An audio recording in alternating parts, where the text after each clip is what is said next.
Committee will please come to order. Clerk will take a silent roll.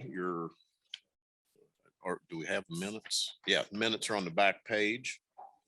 Are there any additions or corrections? Move approval of minutes. Question 4 is on the gentleman's motion. All those in favor signify by saying aye.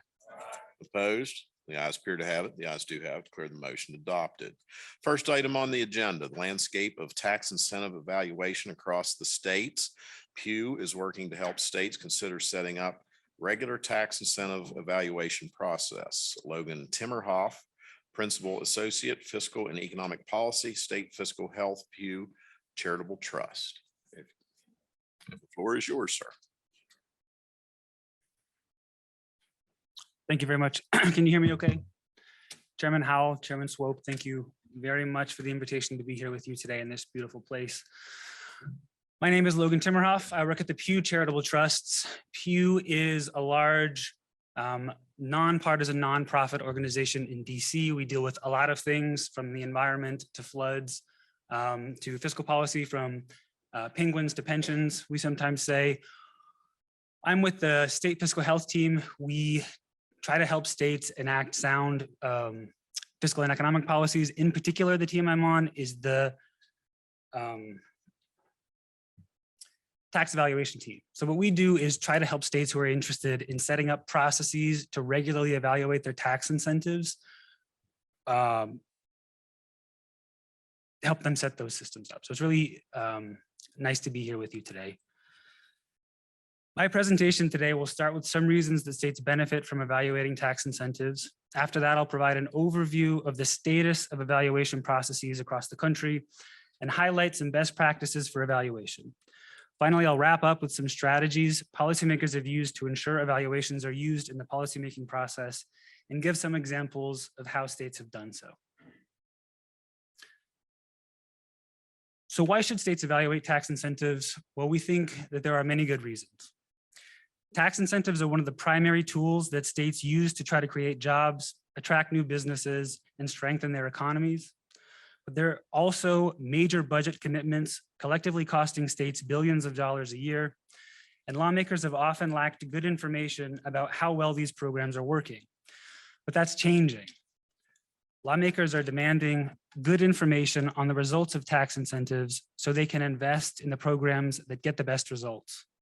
And our research shows that when states gather this evidence, they use it. For the past several years, our team has worked with states to design and implement processes to regularly evaluate tax incentives so that they can identify programs that are working well and invest in them with confidence. Evaluations also help identify subtle changes in program design to increase program effectiveness, or inform lawmakers about the programs that are ineffective or obsolete. Evaluations are also an opportunity to analyze whether incentives are serving the needs of the intended beneficiaries. And finally, evaluations provide policymakers with baseline information about their programs that can lead to a more constructive conversation about incentives. To give a sense of the national context, so about 10 years ago when our team started this work, only 6 states regularly evaluated their incentives. And fast forward about 10 years, more than 30 states plus Washington, DC, Philadelphia, and the District of Columbia regularly evaluate tax incentives. The way that each state does this is different and reflects the particular state context. One way that states customize how they evaluate tax incentives is who they ask to do it. So some states have an executive branch agency evaluate the incentives.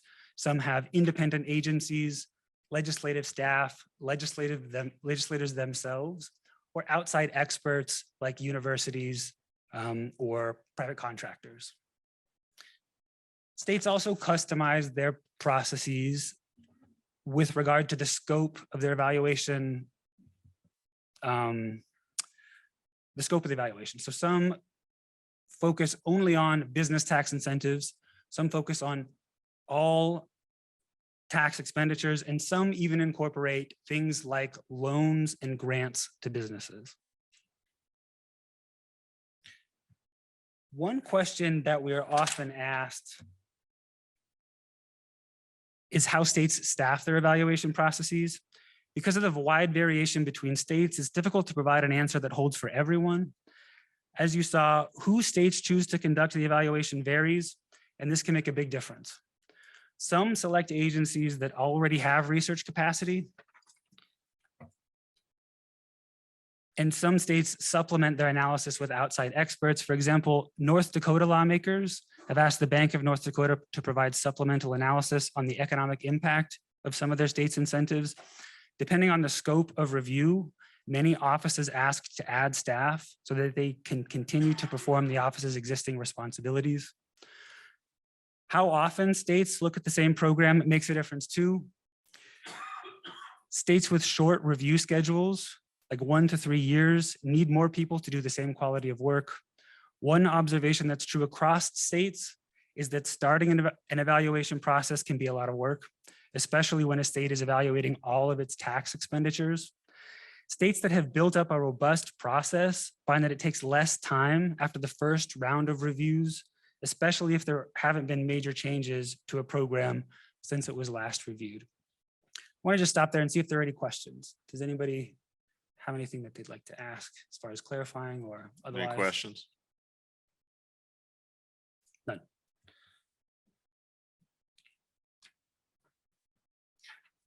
Moving on to best practices. When conducting an evaluation, there are several criteria and questions that analysts may consider. At a minimum, we think high quality evaluations should include a description of the incentive, its history, and its goals, an assessment of the incentive's design and administration, an estimate of the incentive's economic and fiscal impacts, and policy recommendations. One of the trickiest questions that evaluators will face is on measuring the impact of the incentive. Evaluators have approached this with many different kinds of questions. These include displacement. To what extent credits benefit some taxpayers at the expense of others? What's called leakage, whether the credit has out-of-state beneficiaries, or if an incentive is targeted to a particular region, whether there are beneficiaries outside the targeted area. Timing effects. So timing is an important element of incentive design, affecting both how incentives impact the state's budget and how they affect the economy broadly. And opportunity costs. Dollars states use on expenditures are not available for other purposes, obviously. Evaluations have often compared the results of certain expenditures to the expected impacts of alternative uses of these funds. For example, evaluations have compared the results of expenditures to across the board tax cuts or increases in general fund spending. And then there's the thing that we refer to as but for. It's very important in incentive evaluation, you may have heard of it, whether the credit changes taxpayer decisions, including whether the credit rewards decisions that may have been made regardless of the existence of the tax credit. Lingering a little bit on but for, understanding how tax incentives change behavior is crucial to measuring their economic impact. Tax incentives only benefit states to the extent that they encourage businesses to do something that they would not otherwise have done. Without considering but for, an incentive program could claim to have caused all new activity created by recipients. It's important to think of incentives as just one reason why businesses locate in a specific place. When evaluating incentives, it's hard to know exactly how much they influence business behavior. However, states have used analytic approaches that make reasonable estimates. Strategies for policymakers for connecting evaluation findings to policy making. One of the most common approaches is to designate a committee to hold hearings on evaluations. This ensures that lawmakers discuss the results of evaluations each time an evaluation is released. In North Dakota, where legislators are the evaluators themselves, a legislative interim committee meets many times to discuss the tax incentives up for review. Once they've heard information from staff and parties wishing to present testimony, they compile recommendations which are sent directly to the full legislature.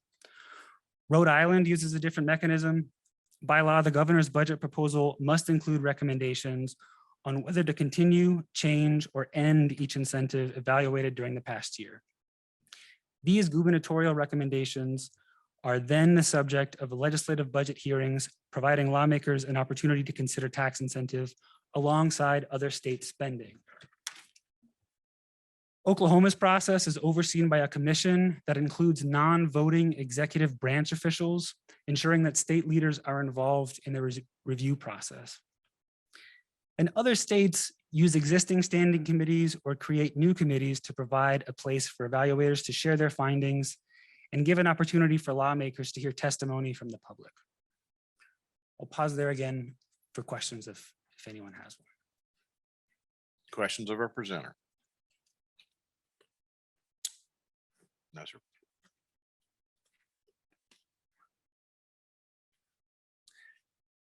Here are some additional questions you may wish to consider asking about incentives as you review them. There's a lot here, but I'll just highlight a few. Is the program designed to achieve its intended goals? Does the program duplicate another in the state? Is the program's purpose still relevant, and is the cost justified? Is the program administered efficiently? Some policymakers have gone beyond what's in their law to ask for follow-up analysis of programs they'd like more information on. In Florida, after lawmakers got the first review of the state's enterprise zone program, they asked for an additional standalone review to get more detail about the incentive and ultimately decided to sunset it based on the findings of that review. We've found over the sort of course of 10 years doing this work, as I said before, that when lawmakers get this information, they use it. We have a lot of examples of policy changes resulting directly from these kinds of evaluations. I'll share just a few with you now, but it should be said, we have a lot of these. If you'd like more, please reach out. We're happy to give these. So starting up close to where we are in DC, in 2 consecutive budgets in 2019 and 2020, the Council of the District of Columbia voted to cut the district's largest package of economic development incentives, together known as the Qualified High Technology Companies Program. Collectively, these changes were estimated to annually generate over $35 million in additional revenue for the district. The council explained the decision in its budget and financial plan, highlighting findings from an evaluation of the program published by the district's Office of the Chief Financial Officer in 2018. That evaluation noted significant design concerns with the program, including the finding that several large companies were awarded sizable QHTC credits without evidence of commensurate benefit to the district. And policymakers use evidence from evaluations to do more than simply eliminate poorly performing programs. In 2017, Maine lawmakers created an incentive program to encourage business headquarters to locate in the state, but they delayed implementation of the incentive until 2020 to give the state's Office of Program Evaluation and Government Accountability time to evaluate the program's design. The resulting study provided lawmakers with information they used to amend the program before it went into effect. Based on the findings of that review, policymakers strengthened reporting requirements for participating businesses and clarified the process for recapturing credits. In 2016, Maryland's evaluator, the Department of Legislative Services, reported that certain design and administrative features of the job creation tax credit were limiting its effectiveness. In response, in 2017, the General Assembly implemented 5 recommendations from the report. They increased the value of the credit. They allowed businesses to claim the full value of the credit in 1 tax year. They lowered the job creation threshold in certain counties and changed the wage requirements for qualifying jobs. They also modified verification and reporting requirements. And finally, in North Dakota, lawmakers modified an existing credit and created a new program as a result of their evaluations. In reviewing the state's angel investment tax credit, legislators found that about half of the companies claiming the credit were located outside the state. As a result, policymakers passed legislation to reduce leakage of the benefits by better targeting it to businesses in North Dakota. And more recently, legislators used their evaluation process to expand the state's economic toolbox by creating a new credit to help businesses modernize their manufacturing processes. So to conclude, it's increasingly clear that more states are getting interested in evaluating their economic tax incentives, and evaluations are leading to more policy changes as a result. That's my presentation. If you have need for more information or want some assistance, my team at Pew has many resources that's available to you all. At our website, we have reports and policy briefs and articles. We've got webinars. We've got a lot. We'd be happy to share. We also partner with NCSL to host a database of evaluations across states. We have evaluations from over 300 evaluations from almost 40 states. And reach out to me personally. This is what we do and what we like to do. So I'd be very happy to talk with anyone further. Questions of our presenter? Gentlelady from Kanawha. Thank you, Mr. Chairman. Thank you for the presentation. Do you have any examples of what these reports look like or what the evaluations look like? Sure, sort of not to hand, but we have an NCSL database with, like I say, over 300 of these reports. Typically,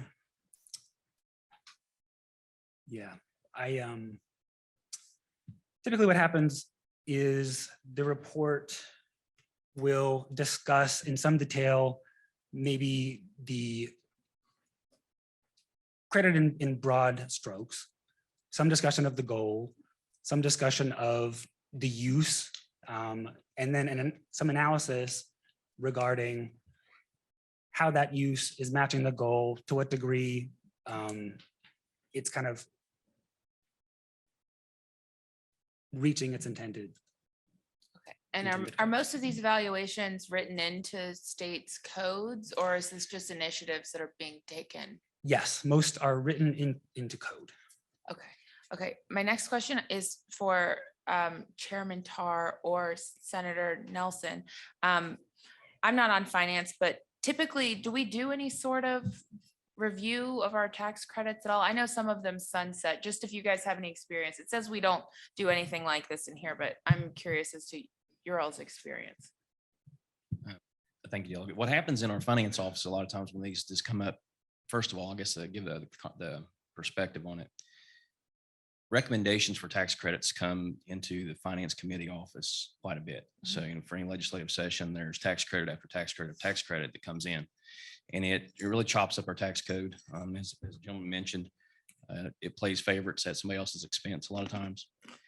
And so we'll go through and evaluate on an individual basis those tax credits to see what that has the potential to do for West Virginia. Also, some tax credits that have been around for a while that may sunset, you'll take a look at on those as well. We don't have a formal process in West Virginia, as he mentioned, to go through and actually have it. It typically comes when there's a specific sector that is looking to grow. For instance, the most recent one was the historic tax credit. And another one was the film tax credit. So those have came and gone. And so we've been able to see the positive or negative effect as it's been altered. And so the legislature comes back and says, okay, based on that effect, then we're going to change it for one way or the other. What we don't have in West Virginia, in my opinion, is a good thorough review of all the tax credits to see which ones are antiquated, which ones are bringing back a good return for what we do. And I think I would add is that tax credits alone are probably just a broader part of discussion. There's also taxes that are on the other side. Tax credit, we're taking a tax away. We also have taxes that incentivize business to go out of West Virginia or individuals to go out of West Virginia. And so, and if you're giving tax credits, you're sometimes necessarily impairing your ability to reduce that other tax that is a much more broader tax to allow businesses in. Okay, thank you so much. I appreciate it.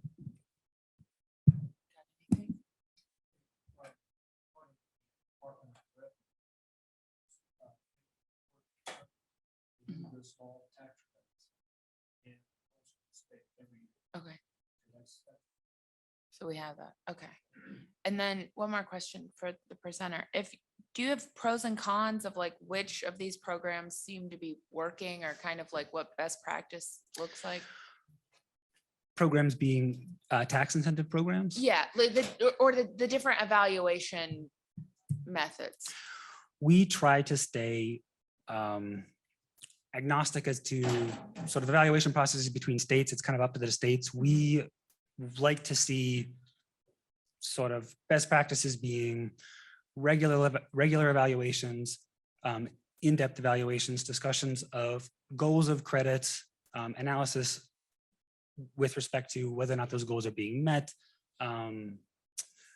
return on investment, these kinds of things.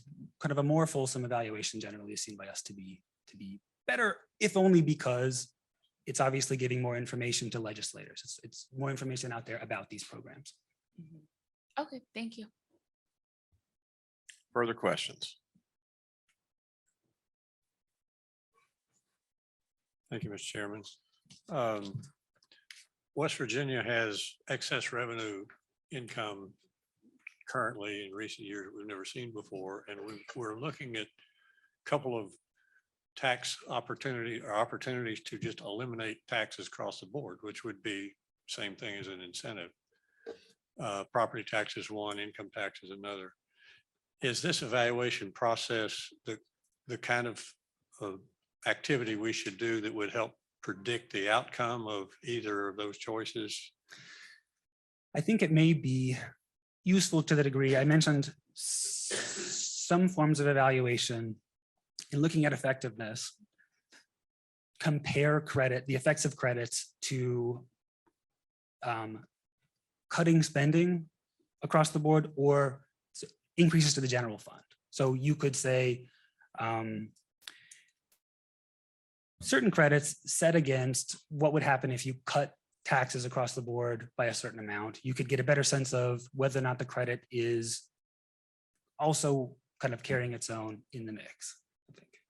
You could get a ROI Yes. indicator of some kind Yes. and a form that you can understand in dollars and cents, for example. Yes. How long does it take to do an evaluation like that? Yes, it depends on capacity. So states decide, it sort of depends, right? So if you want a very detailed evaluation and you choose an agency or legislative or outside that doesn't have a lot of capacity, it'll take longer. If you choose a university research institution that does have more capacity, it'll take fewer. I mentioned that for most states, completing their full set of evaluations, which is to say all of the tax incentives that they're concerned about looking at, takes 1 to 3 years to get through all of them, and then starting the process over again. Okay, that helps a lot. That gives me a general idea. This is something that if we implemented a more consistent or formal process, it sounds to me like something that we would want to just continually do year in and year out and keep repeating it. You said the second time around always more efficient than the first time around. Yes, we find that's true. And also many states have consultation built in as to priorities. So some states prioritize the particularly large ones, or if for whatever reason there's interest in learning about a particular program, obviously these schedules can be modified. So if we implemented this kind of a process, it would be a policy decision to just go ahead and jump into it, pick Yes. the targets or some pilots to work on and learn our way through the process. Yes. Very good. Thank you, Mr. Chairman. You said that the studies that the other states have done were available on your website, So NCSL hosts them, NCSL. but we sort of find all of them and give them to them. Could you provide that web link to our staff and they will make sure it gets out to all the committee members? I'd be very happy to. Okay.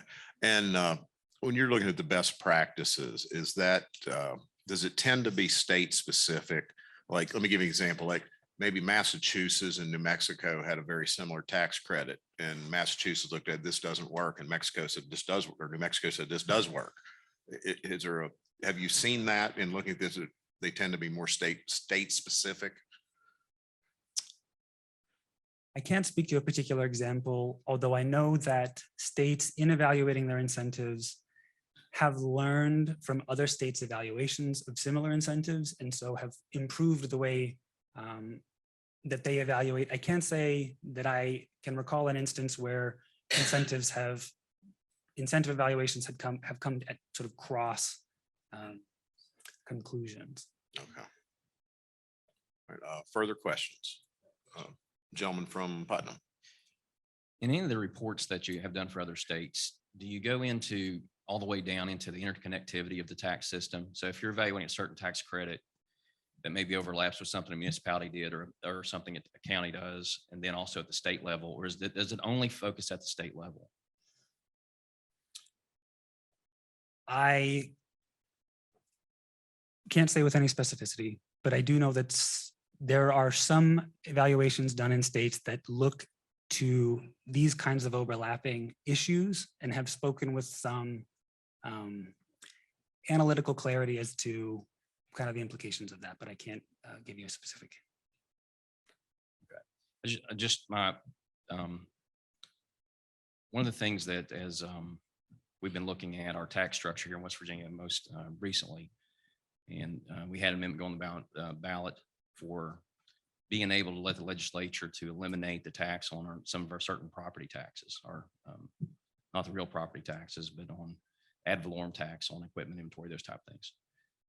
But there's a much larger picture when you start looking at the tax system in West Virginia all the way down from municipality level, because they can levy taxes, counties levy taxes, state levies taxes. And so we may change tax policy at the state level that may duplicate or increase a tax. For instance, if there's a tax that's increased, or if we end up decreasing a tax somewhere, then maybe a county or municipality has to increase that tax somewhere because they see the opportunity coming to that municipality.